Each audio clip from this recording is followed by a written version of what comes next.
कुछ ऐसी भी धारणाएँ हैं या विचारधारा है थोड़े कि थोड़ी पश्चिमी है, हाँ, हाँ। कुछ यहाँ के है कि मैंने कुछ मन में कल्पना की हाँ, हाँ। और मुझे मकान चाहिए हाँ, हाँ। या मुझे कोई गाड़ी चाहिए या कुछ और चाहिए, करोड़ों रुपए चाहिए हुँ, हुँ। और वो मैं करता रहा, करता रहा, हाँ, हाँ। करता रहा और उनको लगता है कि उससे हाँ, हाँ। और वैसे ही अपने यहाँ कुछ लोग उसके लिए अ, कोई साधना कर लेते साधना। हैं कि मैं इतने कुछ करूँगा जाप इतना करूँगा या इतने उपवास करूँगा हुँ, तो मुझे मेरा ये काम हो जाएगा। हाँ, हाँ। तो ये क्या है मतलब?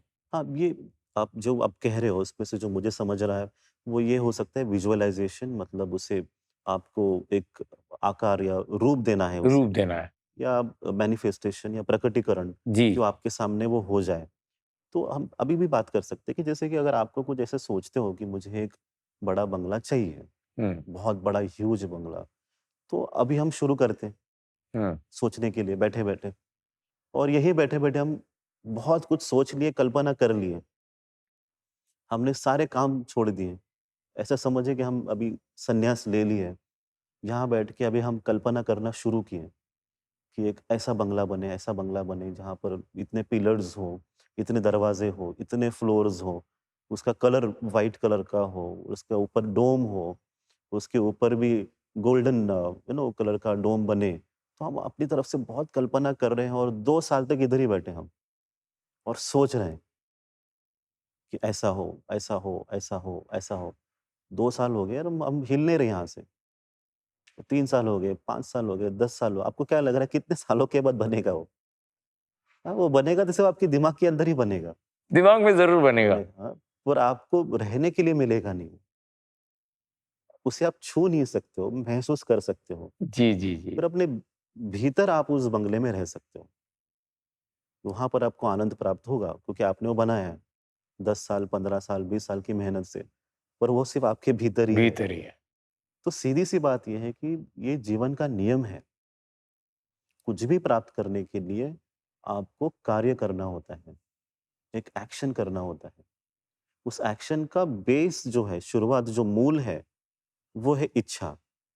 तो इच्छा ज़रूर हो। तो इच्छा और कार्य दोनों मिलते हैं, तब प्रकटीकरण होता है। तो हम कई बार ऐसे देखते हैं लोगों को शायद वो बैठे ही हैं और आँखें बंद करके करते ही जाएँगे। ईश्वर के सामने भी जब प्रार्थना आप करोगे कि मुझे ये चाहिए, तो ईश्वर भी आपको प्रेरणा देता है कि उसके लिए काम करो। तुम्हारी इच्छा मैं पूर्ण जी, करूँगा। जी। तो बिना एक्शन, बिना कोई काम, कभी भी कोई चीज़ आपके लाइफ में नहीं आती। नहीं है। ये सृष्टि का नियम है। इसलिए कितने लोग ईश्वर को नहीं मानते हैं, पर काम करते हैं, हुँ। उन्हें ज़रूर मिलता है फल। तो आप ईश्वर को माने या न माने, पर इस नियम को तो आपको मानना ही होगा।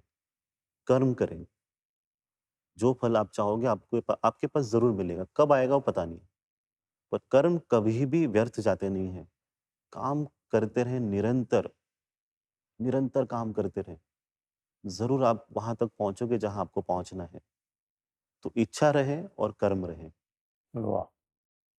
बहुत ज़रूरी था ये प्रश्न क्योंकि कई लोग क्योंकि जब त्रस्त होते हैं तो जी। लोगों के पास जाते हैं और उनको यही सब बताया जाता है हाँ, कि हाँ। आप ये कीजिएगा, इससे उपाय मिल जाएगा हुँ, और वो उपाय में ही खो जाते हो हैं जाते हैं।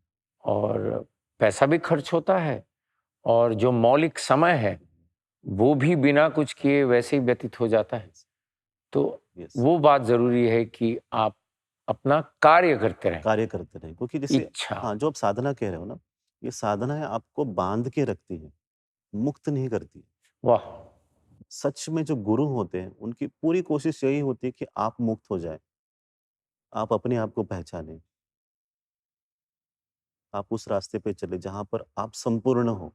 जहाँ आप सुन जब वो अनुभव आप तक पहुँचने की जो भी कोशिश करते हैं गुरु, वही संपूर्ण है गुरु और वो आपके पास अवस्था पहुँचाते हैं। जो साधनाएँ में आपको बाँध के रखेंगे, तो आप कभी मुक्त नहीं हो पाएँगे। आप फँसे रहेंगे फिर। जैसे एग्ज़ाम्पल जैसे मैं थोड़ी देर पहले संत ज्ञानेश्वर का भी कहा, तो उनको मिलने के लिए जब हिमालय से कोई योगी आते हैं, ये सुन के कि कोई ऐसे बड़े संत महाराष्ट्र में आए हैं, तो 300 साल की उनकी उम्र है और वो एक जो लायन होता है, सिंह जिसे कहते हैं, सिंह शेर, कहते हैं। तो उस शेर पे बैठ के जब वो पहुँचते हैं, संत ज्ञानेश्वर को मिलने के लिए, तो उन्हें रियलाइज़ होता है कि ये मुझसे भी बड़े हैं, संत ज्ञानेश्वर।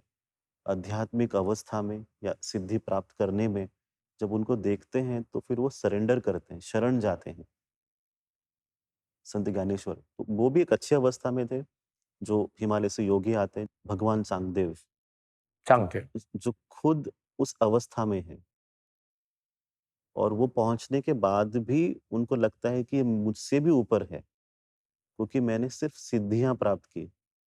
मैंने उस सत्य को पूर्ण स्वरूप में अनुभव नहीं किया और जो संत ज्ञानेश्वर थे, उस पूर्ण अवस्था में थे। तो यहाँ पे भी आपको पता चलता है कि सिद्धियाँ कुछ काम नहीं करती सत्य के सामने, वो रुक जाती हैं। वो 300 साल से वो भी फँसे हुए हैं, तो वो मुक्त हो जाते हैं संत ज्ञानेश्वर को मिलके।